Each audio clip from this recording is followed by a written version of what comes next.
Hello and welcome to episode 6. This is the scientific age in discussing Schaeffer's series, How Should We Then Live? This is probably, I said this in episode 5, kind of prefacing this, but this is the first episode that really feels like I have personally lived it.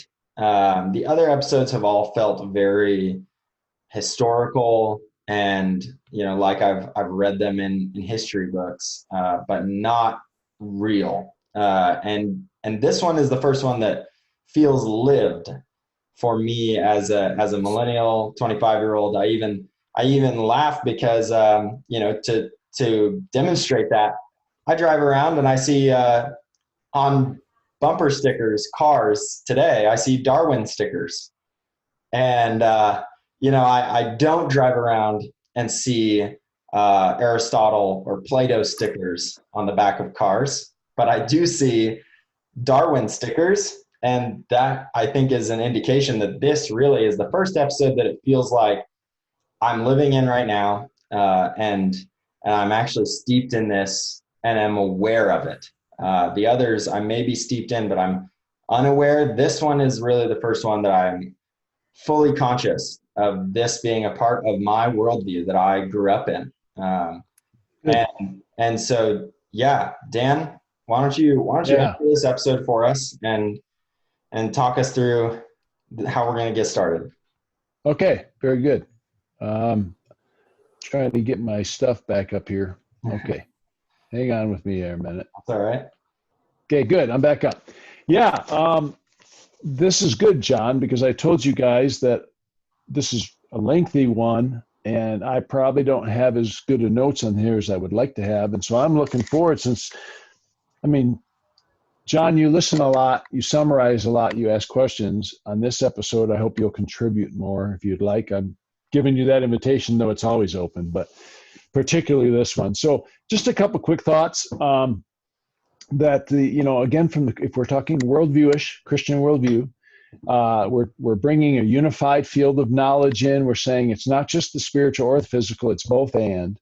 And so what's really probably a couple key themes that we need to think about in this is that God created an ordered creation. And if you go back again to the beginning, the issue was always about bringing order in contrast to chaos. A lot of discussion about that today, but it's interesting. There's a lot of discussion. There's certain players, Jordan Peterson being one, and others who bring this concept up a lot. So there's this ordered creation that God created, and there's this reflection of reality. It reflects reality. It fits. Things fit together in a real world in which we live. And so even if you're not a Christian, it's interesting. All societies and all people, because they have to live in this world, live as though there is this reality, even though they may deny the reality, but they have to live within it because it exists. So a car coming down the street, you can say, well, maybe everything's an illusion. I had this one time. I had some young college students having a discussion and trying to convince me that everything is an illusion. And I remember sort of getting frustrated.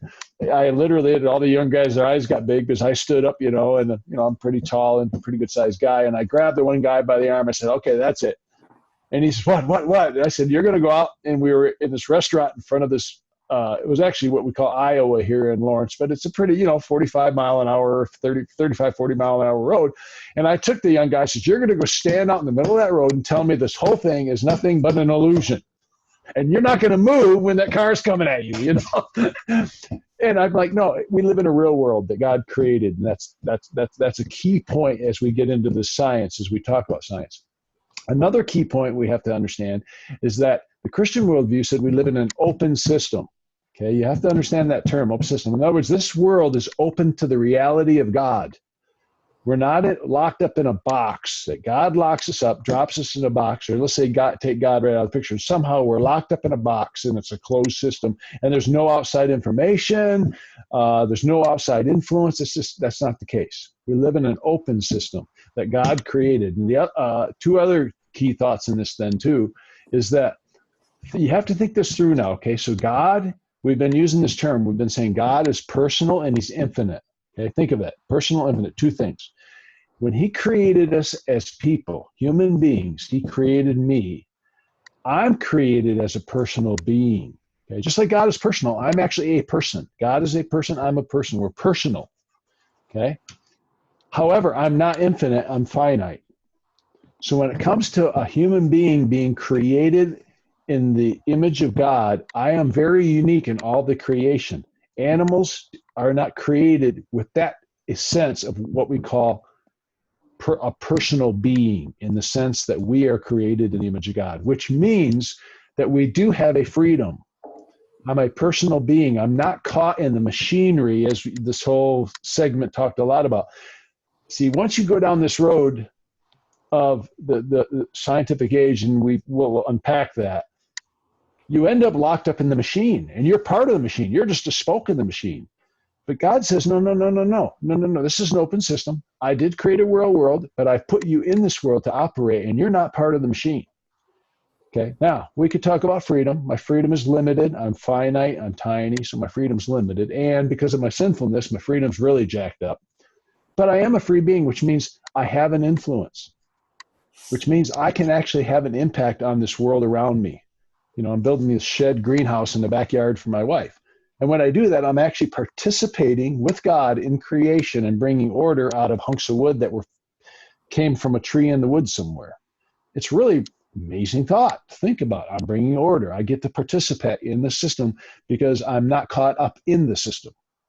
Okay, that's really important. And the last thought I just have, and you guys run with this from here on, one of the terms that's often used is that as Christians, the Christian worldview says we uphold, I mean, we love science because God created a real world that we participate in. And because of who God is, he created laws that make this world work. And so the more these early, and we'll talk about some of these guys, Bacon and these guys would say, the more you jump into this and the more you study the creation, the more you see the fingerprints of God.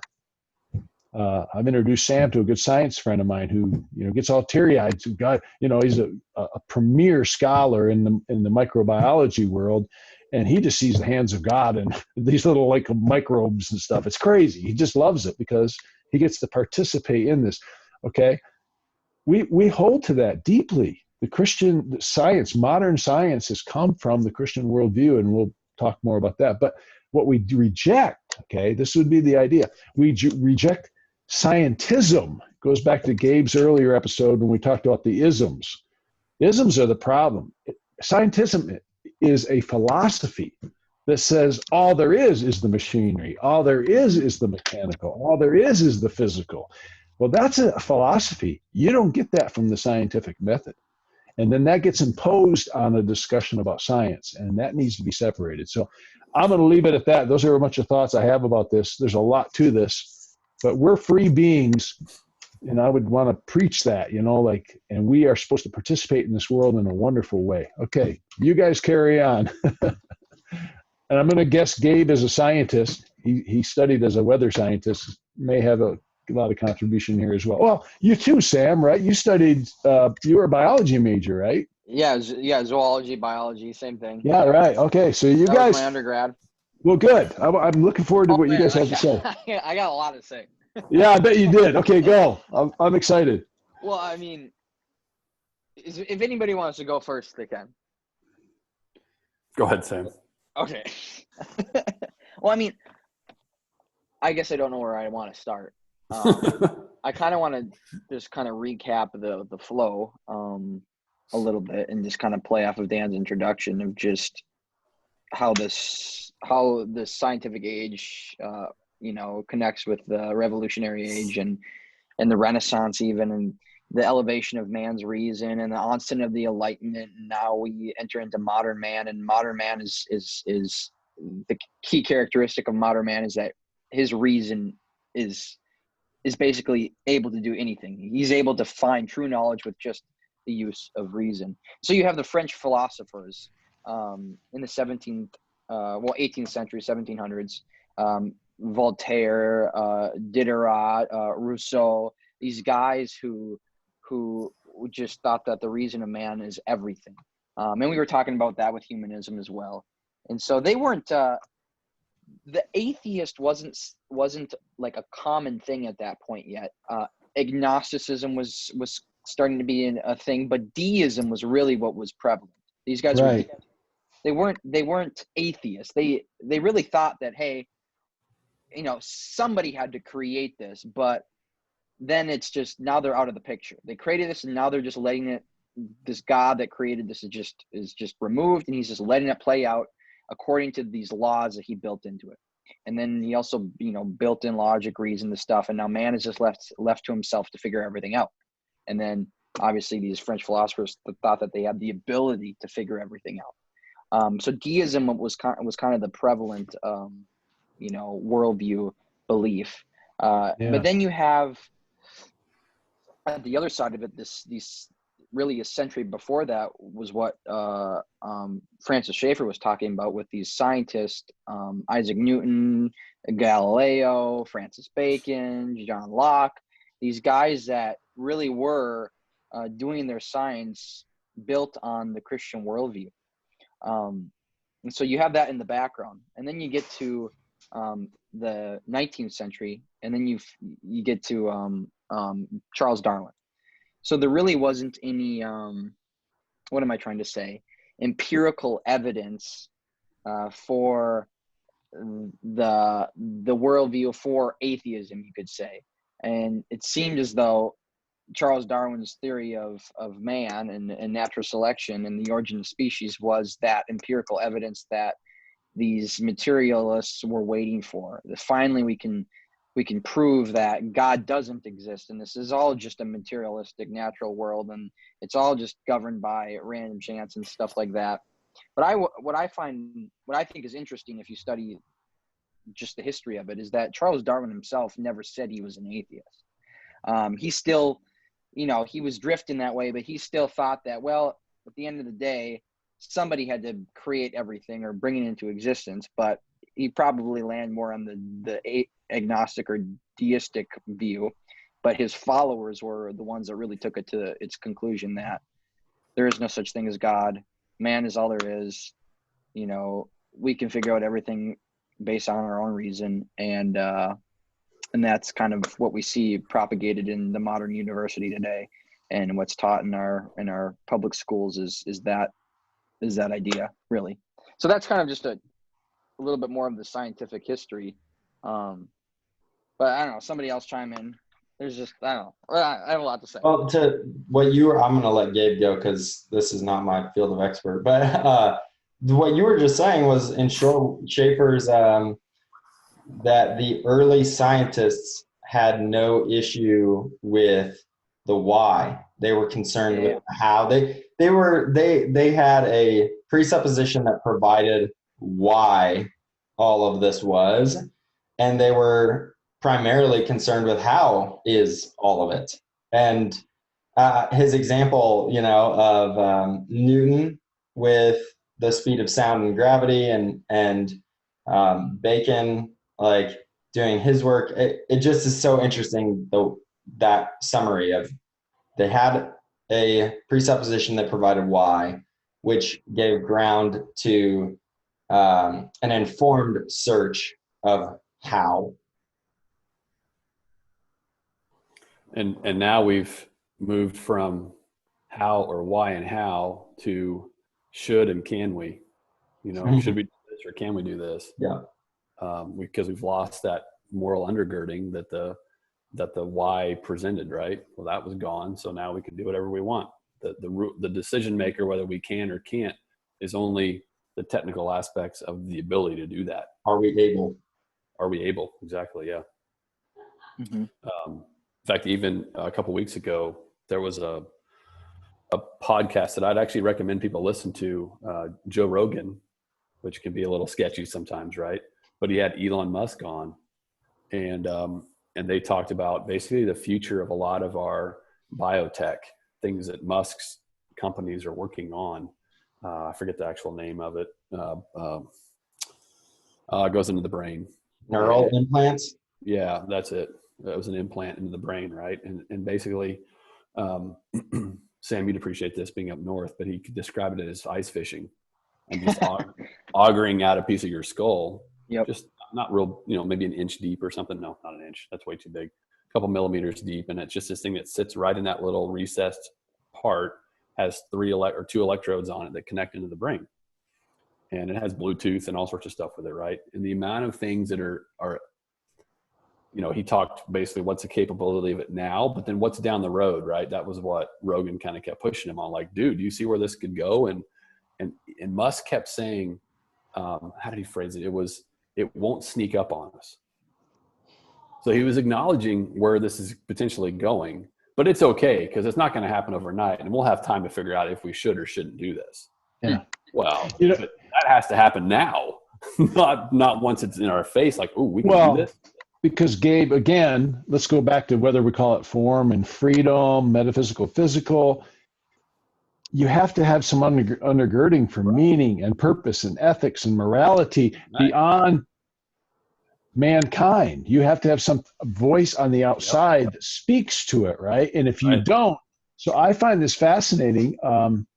Back in the 90s now, so say 18 years ago, we had a forum here in Lawrence that we were doing called the Aletheia Forum, and we brought in Bernard Nathanson. Now, he was one of the early doctors that was very prominent and a face out there for abortion. He had a number of abortion clinics. He was one of the early doctors who fought for abortion rights.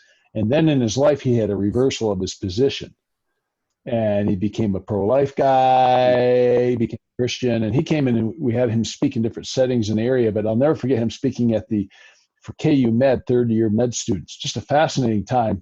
And he wanted to talk about medical ethics, And I found it fascinating because one of the professors in there, and they were very kind, they were wonderful people, but she stood up and she says, I hear what you're saying, but you have to remember who we are. We won't take this ethics and do with them what you are saying, kind of idea. And I can't remember, I think it had to do with cloning. He was using cloning as an example. And all I could think about is just what you just talked about with Elon, is it Musk? Is how they pronounce his name? Yeah.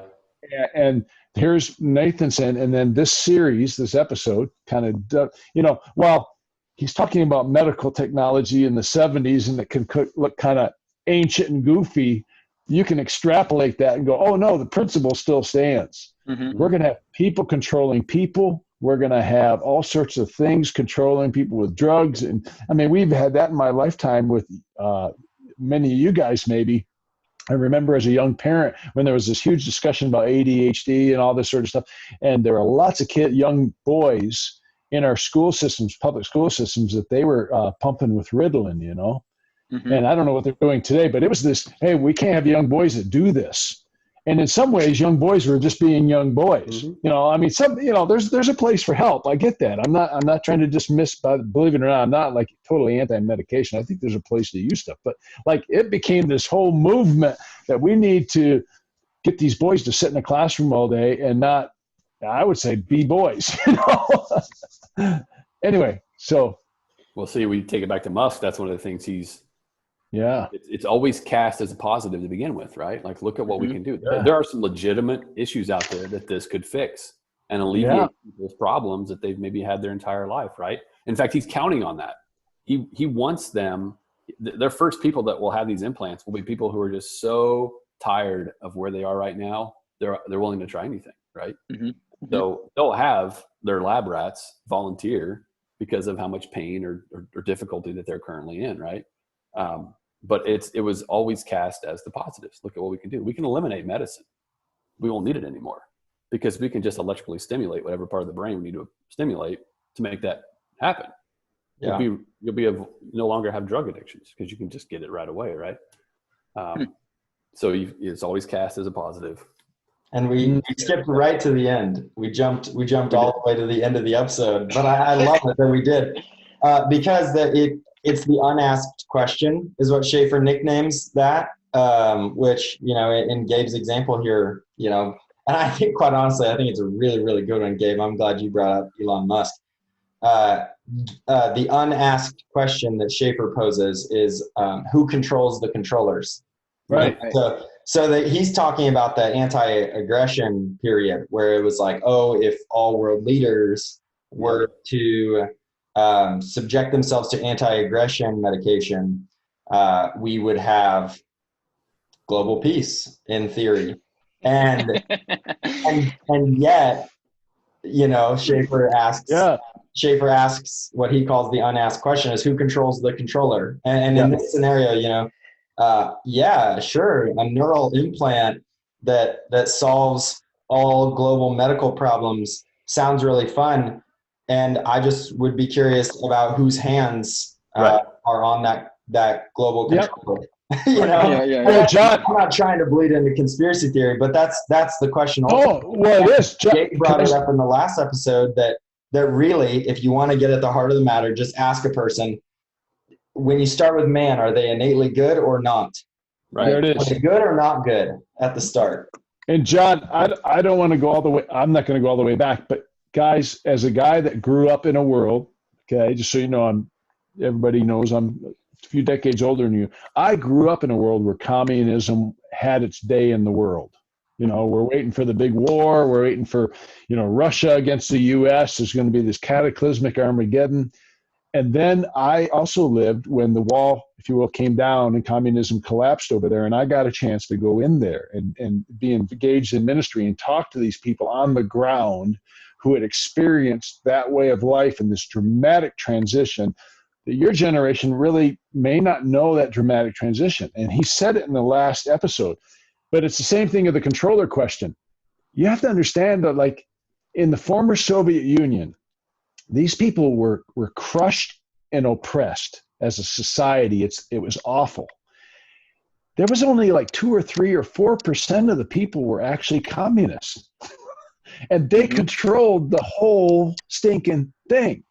And I remember standing in a field in Ukraine, in Western Ukraine. I'll never forget it. You're just driving down this old highway with all these potholes, and we would travel and go into all these villages. And there was this field with this little plaque on the field. And I'm kind of speaking like an old guy now. Like, I'll never forget the image. I'm in my 30s, and I walk up and see this little plaque, and you start reading it. It's in this, looks just like a farm field. There's nothing there, nothing for miles, it seems like. And there's this little plaque, 20,000 Western Ukrainians and Polish men, women, and children were slaughtered in that field by this communist regime. I'll never forget that imagery. And there I'm standing realizing that basically in my lifetime, just before my lifetime, I was born in 1960, but that stuff was happening as a result of this idealism that said, oh, everybody ought to share everything, and let's get rid of freedom, and let's get rid of, it was just fascinating. Like, that's where it ends up. And so it becomes the same question. Don't think for a minute there won't be some small group of people who will control the whole shooting match. Right. Because they will. It's pretty stinking scary. Go ahead, Sam. I'll go for it, Gabe.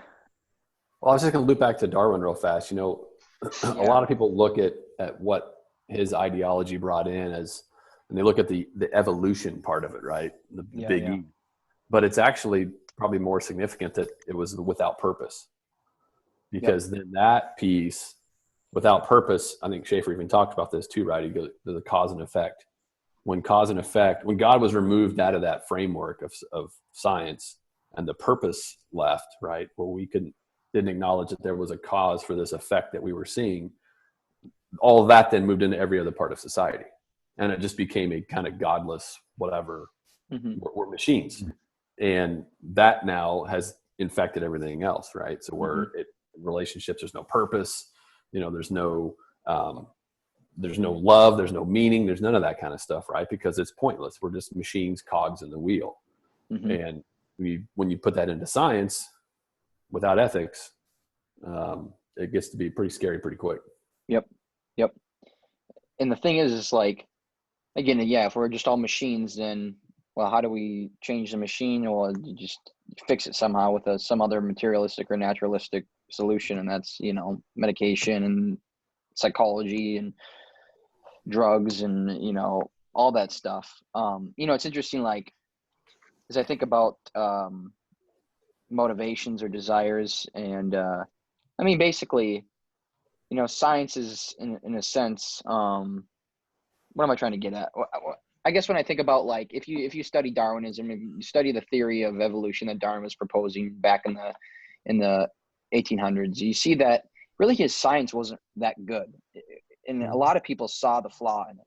But people were looking for anything. Just give me something that I can hold on to that would give me some sort of justification to live how I want to live, unattached from, a sovereign God who controls all things and will actually bring judgment on injustice and immoral living.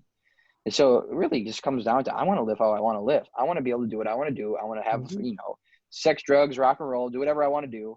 And I'm going to do it under the banner of materialism and naturalism. And there's no meaning, there's no purpose, there's no God. And I'm going to grab science and I'm going to, adopt it as my, my justification. Look, science proves that there is no God and we're all just random happenings in this random universe that came from nothing, popped into existence from, who knows, some singularity, what they say. And it's just, it's all about perpetuating the sinful nature of man. Well, Sam, could I jump on just another thing we talked about in the prior episodes? And if I could throw a different word in there real quick with you guys, it's always, this is true of everything going on. It's true of our society today, okay? The word we used before, it's an issue of authority. Mm-hmm. And what we mean by authority is, where do I go to for the final answer? Again, right. Domino effect, you have to come to some place that is like the foundation, the stone, the place you begin. And as Christians, we begin with God and the fact that he spoke. Well, what's happening here is a shift now to an authority, and we're going to call it science. Yeah. And I don't want to get too far ahead of us, but I know we don't have a ton of time on this. We could go forever. But that's what's been fascinating to me in our current day, again, May 2020, watching this COVID exam story. Oh, yes.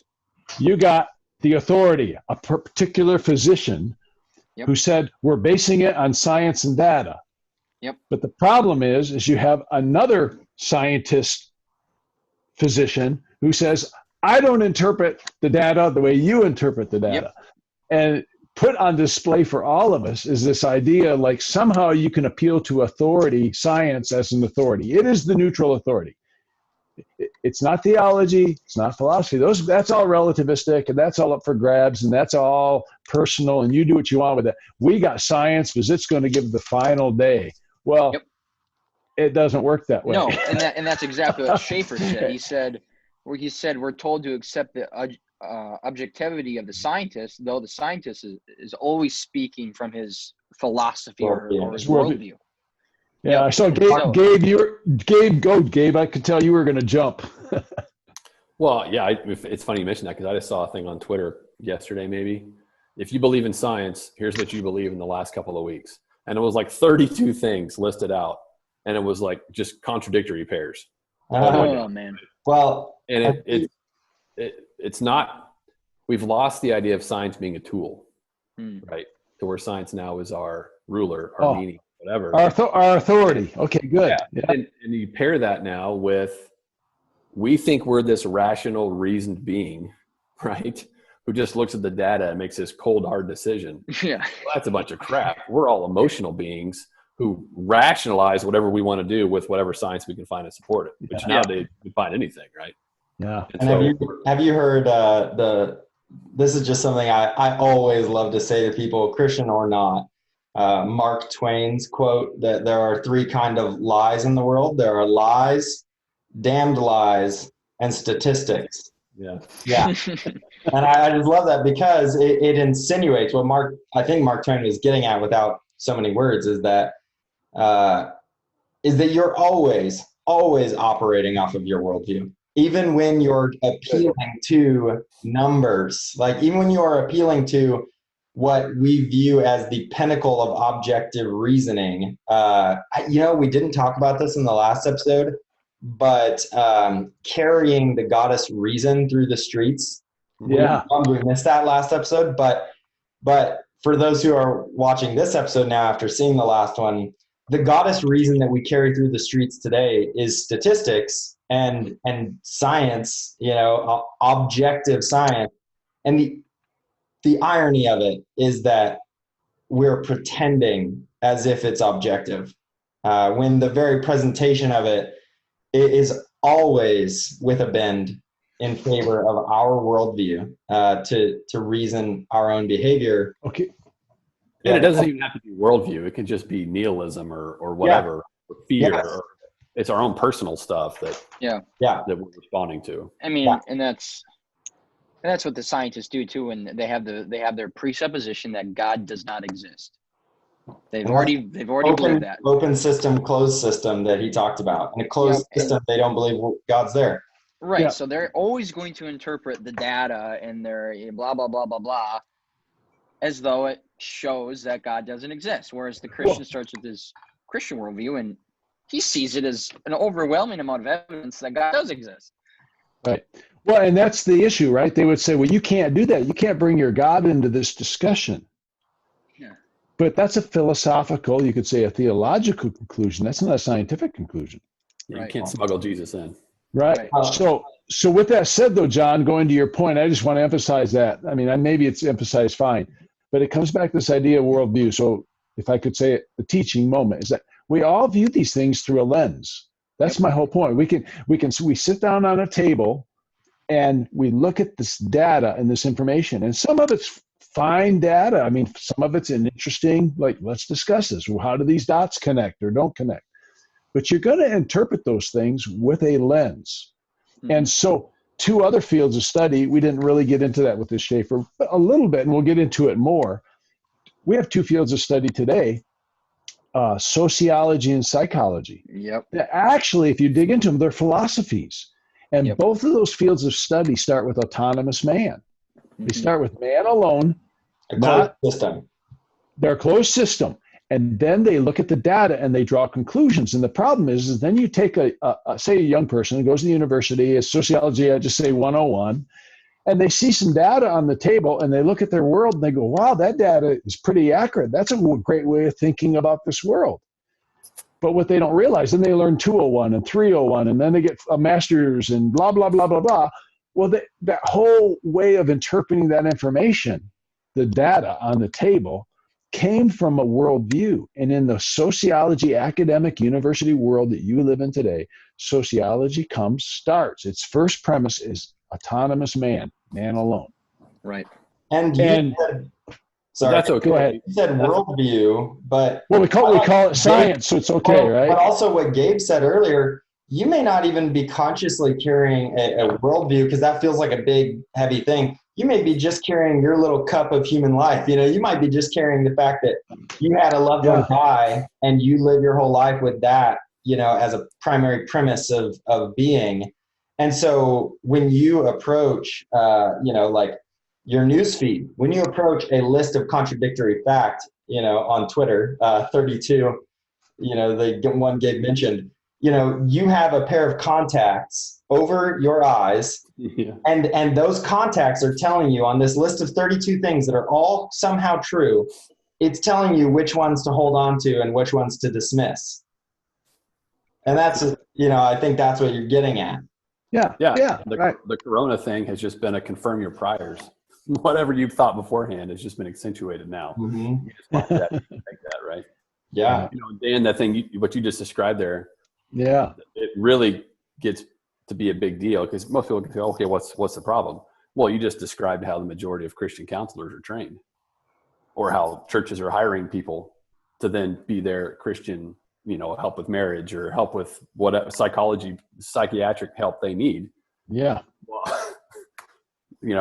we as the church have science, a little g God, just as much as the rest of the world has in a lot of different ways. See, and that would actually, John, to your question in the previous episode, there would be a good example. I just, now that it's put out there for us, is that we would actually say that one of the inconsistencies in our churches is being too secularized and adopting these ideas. So education, sociology, psychology, economics, political science.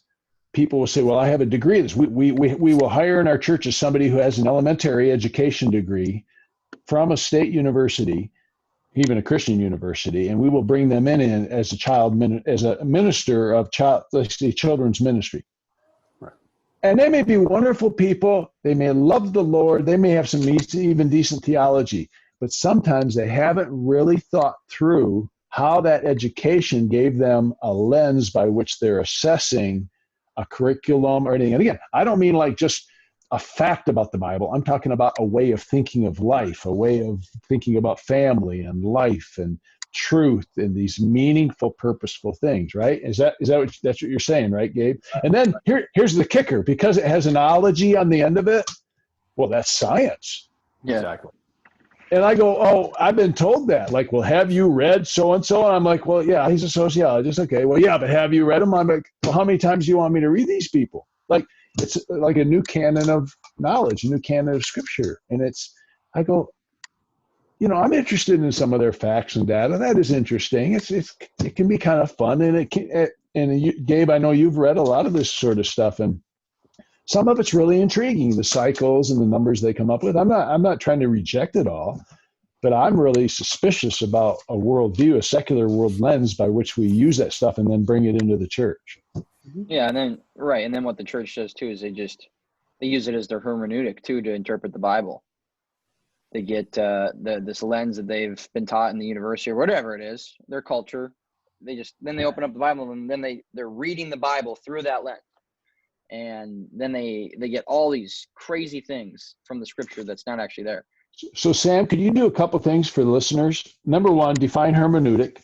Number two, come up with an example that you're seeing right now in your world. Seriously, I know you've talked to me about some. Can you think of some right now? Sure. People are doing this? Starting with the definition of hermeneutics. Hermeneutics is the art of biblical interpretation. Okay. So let's just use something that everybody would be familiar with, Noah's Ark. Here we have in scripture a very clear, it's very clear. God flooded the entire earth. Like that's what it says. So let's just say I'm coming from a scientific, naturalistic presupposition worldview. And then I read that story and I automatically am going, no, how could this happen scientifically? And then I tried to figure out all these different ways that this could have happened scientifically. Hey, maybe I realized, scientifically, this could not have happened. Therefore, this isn't actually true or literal. It's figurative. It's not a real story. I tried to symbolize it, blah, blah, blah, blah, blah. And you could do that with a lot of things. And then you do that a lot with Genesis too. People do it all the time with the garden account and Adam and Eve, and just becomes a bunch of symbolism and a bunch of, well, you can interpret it how you want to interpret it. But again, and you see that too with racial injustice and social justice and all this stuff. You hear people say, man, I studied the book of Amos for years and years and years. I studied in the original language. And then I was educated on all these social issues. I was educated in, you could say, the secular university on white privilege and critical race theory and intersectionality. And then I came back to the book of Amos, and then I was enlightened and I saw how this is actually a book on, this postmodern book, on the racial injustice and blah, blah, blah, blah, blah. It's like, good. No, you didn't exegete that. You didn't get that from the text, from proper, we call them hermeneutical principles, the principles that we employ to correctly interpret what the original meaning of the scriptural text was. We do eisegesis, whereas we read in our presuppositions. We read in our pre-understandings. We read in what we were taught in our educational system and taught by our parents and taught by our culture, and we read it into the text. Yeah. I mean, two birds, one stone there. Yeah. Well, both. Well, I'll give you one more example of that. No, I'm going to hold off on that example just because I want to stay with the scientific age. Is there any more that we need to add to the scientific age? And then any application that we could tie this together with, because we're going to be running out of time here, I think. So. Something I thought was interesting, just kind of an observation, so this maybe won't go anywhere, but is that, the modern man wants science to be pure. Like, he wants to happen inside of a vacuum, untouched by human presuppositions and all of those other things. And what I think is ironic is that when you started with an absolute, when you started with there is a God, He is actually there. Um, and when you live within that absolute framework, with the question why answered, you are actually capable of attending to the how without any concerns or worries. You can just live with learning how. And yet what I think is something so interesting is that now modern scientists don't get to do that anymore. They don't actually, science has been hindered because now a scientist has to be asking not just science questions, not just, how questions. They have to be asking moral, philosophical questions. And I just find that really interesting that, we want science to be capable of achieving its best. And yet we force scientists to be distracted by moral, philosophical questions instead of observing and learning and doing the things they should be doing when we remove the why and the objectivity, really. And that kind of comes back to what we were just talking about. Like, if there is no objectivity, like if there is nothing separate outside of us, then that's what you're left with. Well, and see, the problem here, John, is that even when you say the scientist, okay, if we just use that, we could say the pure research scientist is actually what you could say, because think about what a medical doctor is. This has been, again, an intriguing thing as I've watched these news reports and all this stuff. You have the doctor, the physician, Birx or Fauci or whoever comes up there.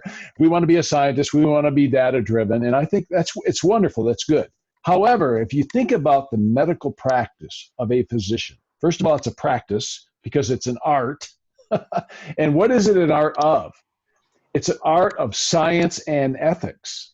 It's an art of science and wisdom of like, okay, I have these facts that this drug can do X, Y, Z. I have this person sitting before me, and they're not a cog in the wheel. They are a free being with lots of complexity. And I got to figure out how to bring those things together in the context of their family and their life and make the best decision. It's not pure science. It's just It's just not what they're doing. And I just think what a tremendous calling, really, to have to bring all that together, but to somehow pretend like it's this pure authoritative data, black and white science. It's not that. And that's why, again, guys, and people listening, that's why there's all these debates about, hydrochloroquine and this thing and that thing. We have these treatments that aren't ironclad 100% anything. We have some doctors that say, no, hydrochloroquine is a fine thing. You should use it as part of this treatment. We have some saying, no, we shouldn't be using it. And then, of course, we have a president weighing in that kind of muddies the water, just because he wants to make his point known. And you realize, like, this is not pure 100% anything. Nope. Even in the, you could say, the hard research-based scientists too, you have a process that you have to go through. Like the ultimate for a research scientist is getting published in a peer-reviewed journal, getting the research out there for people to see. And there's just a bunch of hoops you got to jump through, though. You got to write a proposal up. You got to send that proposal off to some organization or some place that funds you. You need to get the money to be able to do the research. And then you need to write up your paper, and then you need to send your paper to a bunch of peer reviewers, and they need to peer review it and say, yep, this is good. Your methods were good. Your sample size is big enough, blah, blah, blah, blah, blah. And then it'll finally get published if it passes through all those loops. And the thing is again, you got all these people that are interpreting all this stuff through their presupposition, and they have an agenda, and they have motivations, and you have these organizations that give the funding. They have a motivation, so they're probably not gonna fund research that is actively seeking to promote a narrative or something, or try to prove something that might be against their agenda. And so this is where you see that in the creation evolution debate. Like, hey, the intelligent design people, they rarely get funding. They won't get funding from anything secular because they have a presupposition that God exists. And so they have to try to find other funding. And it's just like, but that's true with everything. And we even see all these conspiracy theories now with the coronavirus. And all this stuff is also, it's part of this too, is like, well, man, there's research that, was done that would have promoted a certain drug or promoted a certain vaccine or put this through, blah, blah, blah, blah, blah. But it wouldn't have made a bunch of money for the pharmaceutical companies. So they didn't get funding, or it wasn't published. And that caused the death of millions of people, and all this stuff is in the air. And it's just, Okay. oh man, it's not just objective science. It's not just like the truth is going to come out. No, it's not how it works. And this kind of goes to what I mentioned in the previous episode, but we're not on a straight line trajectory, right? Yeah. Because if you look at, just look at even sort of the biggest atheists of the last 10 or 15, 20 years or whatever, the Sam Harrises or the Peter Boghossians or those guys. Yep. And who destroyed them? It wasn't more scientists, right? It's the social justice, critical theory. It's all that sort of stuff that came in, which is as far from science as you can get, but completely cut their knees out, right? Yeah. But then we see those guys pairing up with sort of the rationalists or even the Christians teaming up against those guys, right? Because they at least were on the same page that there's an actual kind of a universal piece, right? Yeah, objectivity. Yep. Objectivity, yeah. And if you don't have that, you have nothing. Well, it's just completely up into the board, and it's a hard shift. We're going back the other way now, And Christian apologists haven't caught up to that yet. We're still arguing of the 1980s and 90s, and in the science world, I think maybe Rafi was probably the best one that stayed in that existential world and could talk in that. Yep. We don't have anybody else in that place right now, and that's what's just killing us. Yeah, I think that I was kind of just thinking about how, kind of tying these things together. I was beginning to think of wrapping up, but that's not what this is. I won't go there quite yet, but I was just thinking, so the connections you made, Gabe, were great. That I was thinking what's interesting is in a closed system, and Schaeffer talks about this, in a closed system, meaning purely humanistic, not open, meaning like deistic or Christian worldview where there is a God outside who organized everything. In a closed system, humanity really loses meaning as purely a functional cog in the universal wheel. And that's where, full-scale Darwinianism ends up resulting in, the pure human, the idealistic pure human, where it's the ultimate survival of the fittest game. And I think what's interesting is that what I see as the pendulum swing in response to Darwinism is man's desperate cling for meaning again. Mm-hmm. And out of that, you end up with what is called standpoint epistemology. And that's where I think the cling is that, so Darwinism set in with the fact that reason is king, and not just Darwinism, but is the result of many other things building. So we can't abandon reason. Okay. But I need to have meaning as an individual person. That is a part of my humanity that God has inbuilt in me. Even if I reject that God did it, there is something inside of me that says I have to have individual meaning and purpose, but I can't disobey the laws of reason that we have firmly established at this point. So what I'm going to do is I'm going to build a world where my individual person is reasonable. Whatever I say, that's standpoint, my individual person, epistemology, reason, like how I come up with conclusions of knowledge and information. So whatever I say is how it has to be accepted by everyone. And that's how, that's what a lot of, modern commentators are saying in regard to the conversation of social justice, and really the at-large kind of movement towards socialism in the West is it happens because, standpoint epistemology, where reason is now king, but we have no objective and we have no meaning. And right. So I want to have meaning as a person. Well, and what you're describing, John, again, which is just trying to draw the themes together, that's autonomous man. That's the idea. You as man get to be God. It's nothing new. You get to be the center. You get to decide. Doesn't matter if it's consistent, coherent. Nothing matters. You decide. Yeah. Mm.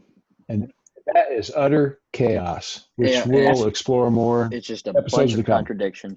And the irony is that in this all, and I was kind of getting at it with my earlier statement, the sad irony of it all is that science dies.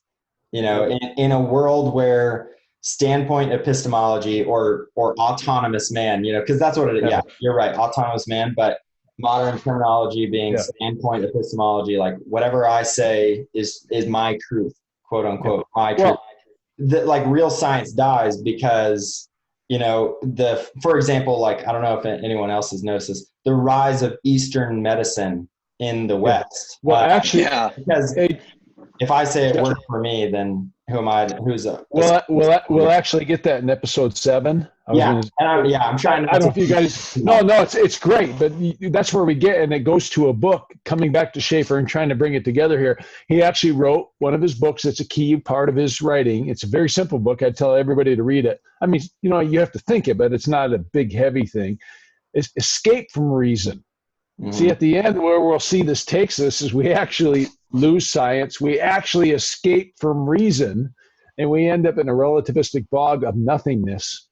And here we go again. Same cards, just reshuffled. All right, we should pull it together, John. And well, I thank all you guys for your contributions. This was great. Yeah. Gabe, any last words?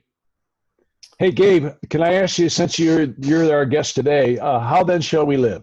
What's come up with something you tell your teenage kids, or what would you say would be some application out of this that you would want us to think about? I know I'm putting you on the spot. I know. Well, without a foundation, everything is floating. Everything is dependent on the individual. It's complete chaos, right?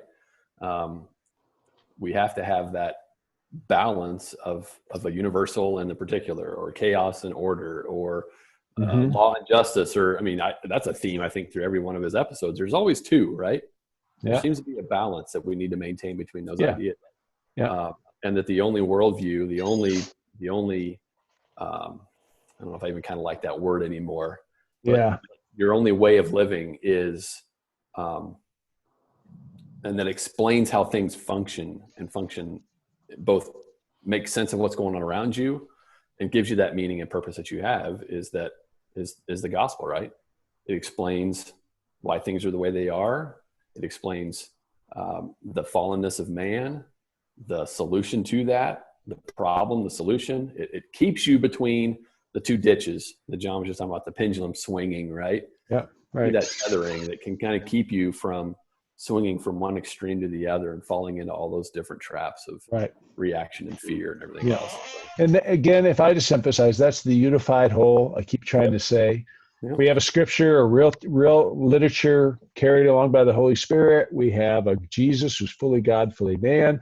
I'm a physical being, but I have I'm a human soul, and it's a unified whole. And then God gives us knowledge about that unified whole, his scripture. I think that's pretty good, John. Good. Yeah. And man, I just in memory, someone who did this so well on How Should We Then Live with this conversation, man, I would encourage everybody watching this to just go start binge watching Ravi Zacharias. He just passed away. And so I'm kind of saying this in memory of him because he had such a profound impact on my life. But I think he's someone who when you go watch his interactions with, you know, mostly atheist people who are coming to his conferences, like asking him questions, you know, he was always able to handle the truth in love and really address these questions of reason and individual meaning and purpose so well. And so I think we can all take an encouragement from him. And so, that's the wrap up. And that's it for episode 6. And episode 7 is going to be the age of non-reason, which we started to dabble in. And I think Dan and I have talked about it before, that it's this this is this is where Schaeffer starts to be prophetic almost. It's really interesting to hear what he was able to identify coming in the future days, and he didn't even live to see it. So yeah, we'll stay tuned for episode 7, and yeah, thanks for watching. Peace.